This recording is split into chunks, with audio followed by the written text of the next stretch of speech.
ಮಿತ್ರರೇ ನಮಸ್ಕಾರ. ಮಿತ್ರರೇ, ನಾನು ಈ ಹಿಂದೆ ಚೈನಾ ಭಾರತದ ವಿಚಾರದಲ್ಲಿ ಸಾಕಷ್ಟು ಫ್ರಸ್ಟ್ರೇಷನ್ಗೆ ಒಳಗಾಗಿದೆ.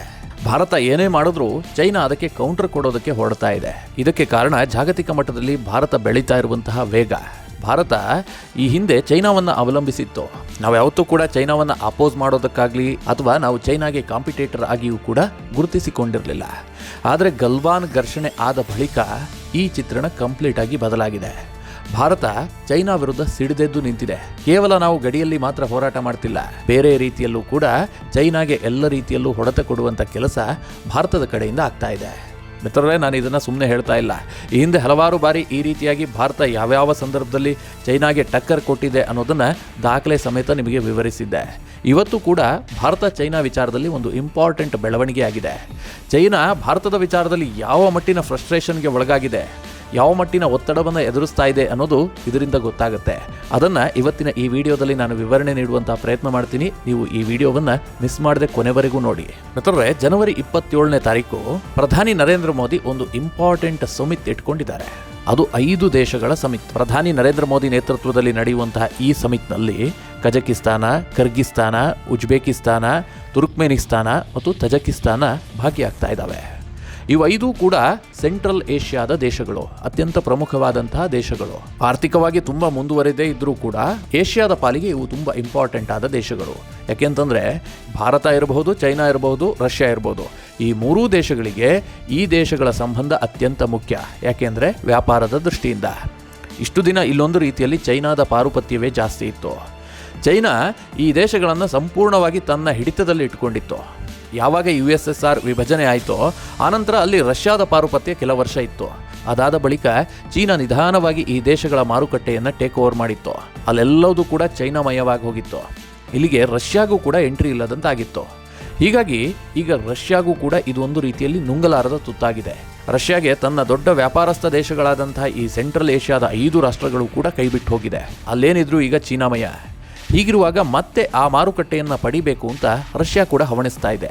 ಆದರೆ ರಷ್ಯಾಗಿಲ್ಲೊಂದು ರೀತಿಯಲ್ಲಿ ಉಭಯ ಸಂಕಟ. ಅದು ಹೇಗೆ ಅಂತಂದರೆ, ಚೈನಾ ರಷ್ಯಾಗೆ ಅತ್ಯಂತ ಆಪ್ತ ದೇಶ.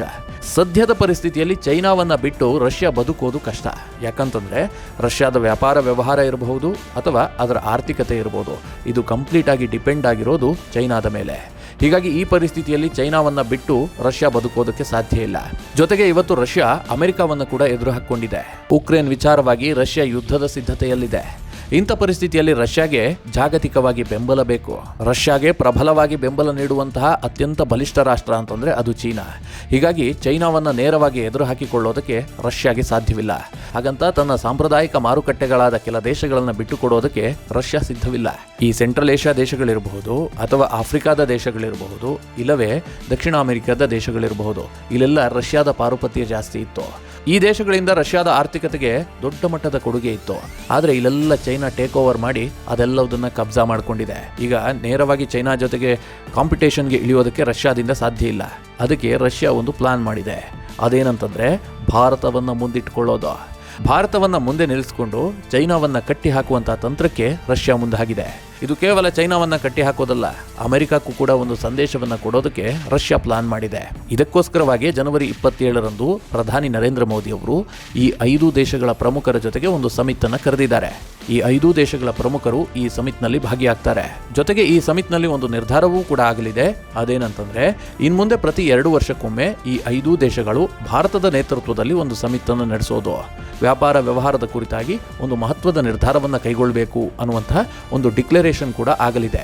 ಇದೆಲ್ಲವೂ ಕೂಡ ರಷ್ಯಾದ ಅಧ್ಯಕ್ಷ ವ್ಲಾದಿಮಿರ್ ಪುತಿನ್ ಭಾರತಕ್ಕೆ ಬಂದು ಹೋದ್ರಲ್ಲ, ಅದಾದ ಬಳಿಕ ನಿರ್ಧಾರ ಆಗಿತ್ತು. ಅಂದ್ರೆ ಈಗ ಒಂದು 2-3 ತಿಂಗಳ ಹಿಂದೆಯೇ ಇದು ನಿರ್ಧಾರ ಆಗಿತ್ತು, ಈ ಸಮಾವೇಶ ನಡೆಯುವಂತದ್ದು. ಆದರೆ ರಷ್ಯಾ ಭಾರತ ಸೇರ್ಕೊಂಡು ಒಳಗೊಳಗೆ ಈ ರೀತಿಯ ತಂತ್ರ ಮಾಡ್ತಾ ಇದ್ದಾವೆ ಅನ್ನೋದು ಚೈನಾಗೆ ಗೊತ್ತಾಯಿತು. ತಕ್ಷಣ ಚೈನಾ ಏನ್ ಮಾಡ್ತು ಗೊತ್ತಾ? ಇದೇ ಜನವರಿ 25ನೇ ತಾರೀಕು ಒಂದು ಸಮಾವೇಶವನ್ನು ನಡೆಸ್ತು. ಒಂದು ವರ್ಚುವಲ್ ಸಮಾವೇಶ ನಡೆಸಿ ಅದಕ್ಕೆ ಅದೇನು ಹೆಸರು ಕೊಡ್ತು ಗೊತ್ತಾ? ಚೈನಾ ಮತ್ತು ಸೆಂಟ್ರಲ್ ಏಷ್ಯಾದ ಸಂಬಂಧ ವೃದ್ಧಿಯಾಗಿ 30 ವರ್ಷ ಆಯಿತು. ಹೀಗಾಗಿ ಈ 30 ವರ್ಷದ ಸವಿನೆನಪಿಗಾಗಿ ಒಂದು ಸಮಾವೇಶ ನಡೆಸ್ತಾ ಇದ್ದೀವಿ ಅಂತ ಚೈನಾ ಅಧ್ಯಕ್ಷರೇ ಘೋಷಣೆ ಮಾಡಿಬಿಟ್ರು. ಚೈನಾ ಅಧ್ಯಕ್ಷರ ನೇತೃತ್ವದಲ್ಲಿ ಈ ಸಮಿಟ್ ಕೂಡ ನಡೀತು. ಅದು ವರ್ಚುವಲ್ ಆಗಿ ನಡೆದಿದ್ದು ಎಲ್ಲ ದೇಶಗಳನ್ನು ಉದ್ದೇಶಿಸಿ ಚೈನಾ ಅಧ್ಯಕ್ಷರು ಭಾಷಣವನ್ನು ಕೂಡ ಮಾಡಿದ್ರು. ಮುಂಬರುವ ದಿನಗಳಲ್ಲಿ ಸೆಂಟ್ರಲ್ ಏಷ್ಯಾದ ಅಭಿವೃದ್ಧಿಗೆ ಚೈನಾ ಶ್ರಮಿಸುತ್ತೆ, ಅವರಿಗೆ ಬೇಕಾದಂಥ ಎಲ್ಲ ಸಹಕಾರವನ್ನು ನೀಡುತ್ತೆ ಅಂತ ಚೈನಾ ಅಧ್ಯಕ್ಷರು ಘೋಷಣೆಯನ್ನು ಮಾಡಿಬಿಟ್ರು. ಈ ಆತುರಾತುರವಾಗಿ ಈ ಸಮಾವೇಶ ಮಾಡಿದ್ರ ಹಿಂದೆ ಈಗ ಜಾಗತಿಕ ಮಟ್ಟದಲ್ಲಿ ಸಾಕಷ್ಟು ಚರ್ಚೆ ಆಗ್ತಾ ಇದೆ. ಚೈನಾ ಹೀಗೆ ಆತುರವಾಗಿ ಈ ಸಮಾವೇಶವನ್ನ ನಡೆಸೋದಕ್ಕೆ, ಈ 5 ದೇಶಗಳ ಜೊತೆ ಸಭೆ ನಡೆಸೋದಕ್ಕೆ ಕಾರಣ ಏನು ಅಂತಂದ್ರೆ ಅದು ಭಾರತ ಮತ್ತು ರಷ್ಯಾ ಮೇಲಿನ ಭಯದಿಂದ. ಯಾಕೆಂದ್ರೆ ಭಾರತ ಮತ್ತು ರಷ್ಯಾ ಒಂದಾಗಿ ಈ 5 ದೇಶಗಳ ಮಾರುಕಟ್ಟೆಗೆ ಲಗ್ಗೆ ಇಡೋದಕ್ಕೆ ತೆರೆಮರೆಯಲ್ಲಿ ಯತ್ನ ಮಾಡ್ತಾ ಇದೆ ಅನ್ನೋದು ಚೈನಾದ ಆತಂಕ. ಮಿತ್ರರೇ, ಇದು ಸುಮ್ಮನೆ ಆತಂಕ ಅಂತ ನಾನು ಹೇಳ್ತಾ ಇಲ್ಲ. ಯಾಕೆ ಗೊತ್ತಾ, ಚೈನಾದ ಸರ್ಕಾರಿ ಮುಖವಾಣಿ ಗ್ಲೋಬಲ್ ಟೈಮ್ಸ್ ಇದೆಯಲ್ಲ, ಅದೊಂದು ಆರ್ಟಿಕಲ್ ಕೂಡ ಪಬ್ಲಿಷ್ ಮಾಡಿದೆ. ಆ ಆರ್ಟಿಕಲ್ ಅನ್ನು ನೀವು ನೋಡಿದ್ರೆ ಸಾಕು, ಚೈನಾ ಯಾವ ಮಟ್ಟಿಗೆ ಭಾರತದ ಈ ಪ್ರಯತ್ನದಿಂದ ಫ್ರಸ್ಟ್ರೇಷನ್ಗೆ ಒಳಗಾಗಿದೆ ಅನ್ನೋದು ಗೊತ್ತಾಗುತ್ತೆ. ಆ ಗ್ಲೋಬಲ್ ಟೈಮ್ಸ್ ಪ್ರಕಟಿಸಿರುವಂತಹ ಹೆಡ್ಲೈನ್ಸ್ ಏನು ಗೊತ್ತಾ? An ambitious India miscalculate central Asia. ಅಂದರೆ ಮಹತ್ವಾಕಾಂಕ್ಷೆ ಹೊಂದಿದಂಥ ಭಾರತ ಸೆಂಟ್ರಲ್ ಏಷ್ಯಾವನ್ನ ತಪ್ಪು ಲೆಕ್ಕಾಚಾರ ಹಾಕ್ತಾ ಇದೆ ಅನ್ನೋದು ಅದರ ಅರ್ಥ. ಭಾರತ ತಪ್ಪು ಲೆಕ್ಕಾಚಾರ ಹಾಕಿಲ್ಲ, ಭಾರತ ಹಾಕಿರುವ ಲೆಕ್ಕಾಚಾರ ಸರಿಯಾಗಿದೆ. ಇದರಿಂದ ಚೈನಾ ನರ್ವಸ್ ಆಗಿದೆ ಅಷ್ಟೇ. ಅದು ಅವರ ಹೆಡ್ಡಿಂಗ್ನಲ್ಲೇ ಗೊತ್ತಾಗ್ತಾ ಇದೆ.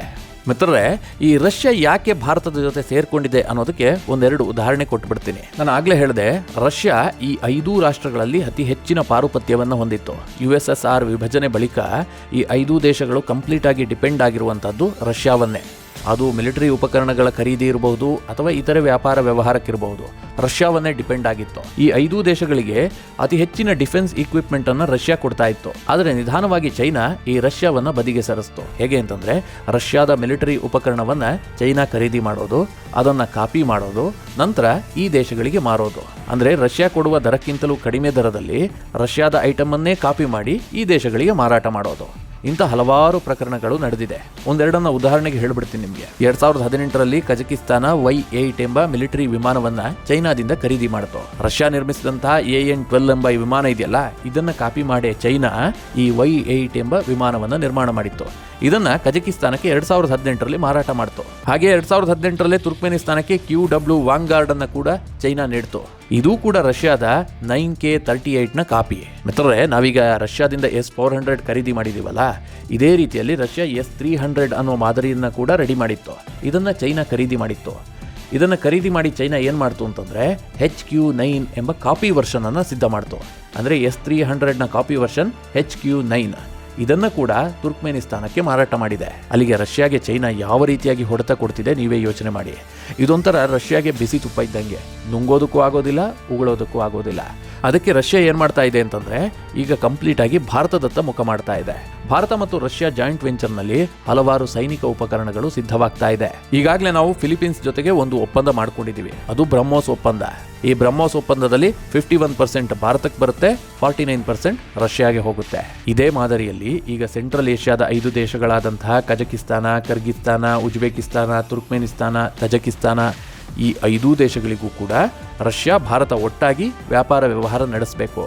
ಇಲ್ಲೊಂದು ಒಳ್ಳೆ ಬಾಂಧವ್ಯ ವೃದ್ಧಿ ಆಗಬೇಕು. ಈ ನಿಟ್ಟಿನಲ್ಲಿ ಪ್ರಯತ್ನ ಆಗಬೇಕು ಅಂತ ಹೇಳಿ ರಷ್ಯಾದ ಅಧ್ಯಕ್ಷ ವ್ಲಾದಿಮಿರ್ ಪುತಿನ್ ಭಾರತಕ್ಕೆ ಬಂದಿದ್ರಲ್ಲ, ಆ ಸಂದರ್ಭದಲ್ಲೇ ನರೇಂದ್ರ ಮೋದಿ ಅವರ ಜೊತೆಗೆ ಚರ್ಚೆ ಮಾಡಿದ್ರು.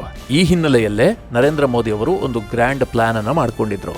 ಅದು ಜನವರಿ 27ನೇ ತಾರೀಕು ಈ 5 ದೇಶಗಳ ಜೊತೆಗೆ ಒಂದು ಸಮಿಟ್ ಅನ್ನು ನಡೆಸುವಂತಹದ್ದು.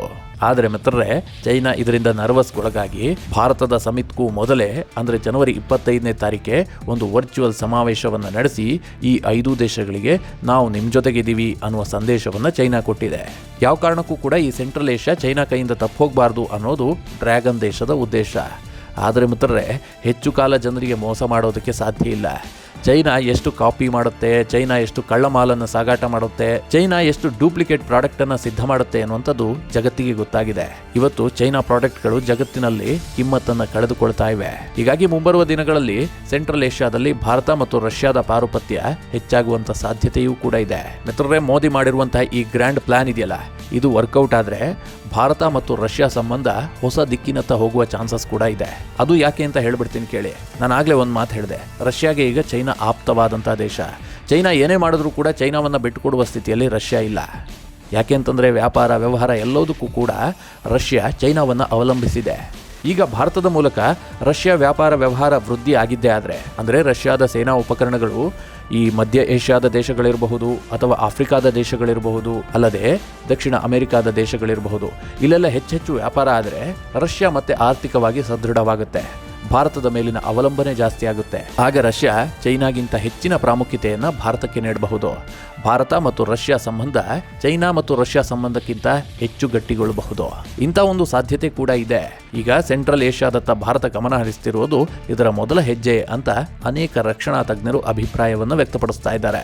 ಮಿತ್ರರೇ, ಇದಿಷ್ಟು ದಕ್ಷಿಣ ಏಷ್ಯಾ ದೇಶಗಳ ಜೊತೆಗೆ ಭಾರತ ಸಮಾವೇಶವನ್ನ ನಿಗದಿ ಮಾಡಿದ್ದು, ಇದಕ್ಕೆ ಕೌಂಟರ್ ಆಗಿ ಚೈನಾದ ಅಧ್ಯಕ್ಷರು ಒಂದು ಸಮಾವೇಶವನ್ನ ಪೂರ್ವಭಾವಿಯಾಗಿ ನಡೆಸಿರುವಂತಹದ್ದು. ಈ ಮೂಲಕ ಭಾರತಕ್ಕೆ ಚೈನಾ ಓಪನ್ ಚಾಲೆಂಜ್ ಹಾಕಿರೋದರ ಕುರಿತಾಗಿ ಒಂದಿಷ್ಟು ಮಾಹಿತಿ. ನಿಮಗೆ ಈ ವಿಡಿಯೋ ಇಷ್ಟವಾದರೆ ಲೈಕ್ ಮಾಡಿ, ಸಲಹೆಗಳಿದ್ದರೆ ಕಮೆಂಟ್ ಮಾಡಿ. ಹಾಗೆ ನೀವಿನ್ನೂ ನಿಮ್ಮ ನೆಚ್ಚಿನ ಸಂಸ್ಕಾರ ಸೌರಭ ಯೂಟ್ಯೂಬ್ ಚಾನಲ್ನ ಸಬ್ಸ್ಕ್ರೈಬ್ ಮಾಡಿಲ್ಲ ಅಂತಾದರೆ ಈ ಕೂಡಲೇ ಸಬ್ಸ್ಕ್ರೈಬ್ ಮಾಡಿ. ಹಾಗೆ ಮುಂದಿನ ಎಲ್ಲ ಅಪ್ಡೇಟ್ಗಳ ನೋಟಿಫಿಕೇಷನ್ಗಾಗಿ ಬೆಲ್ ಐಕಾನ್ ಒತ್ತಿ.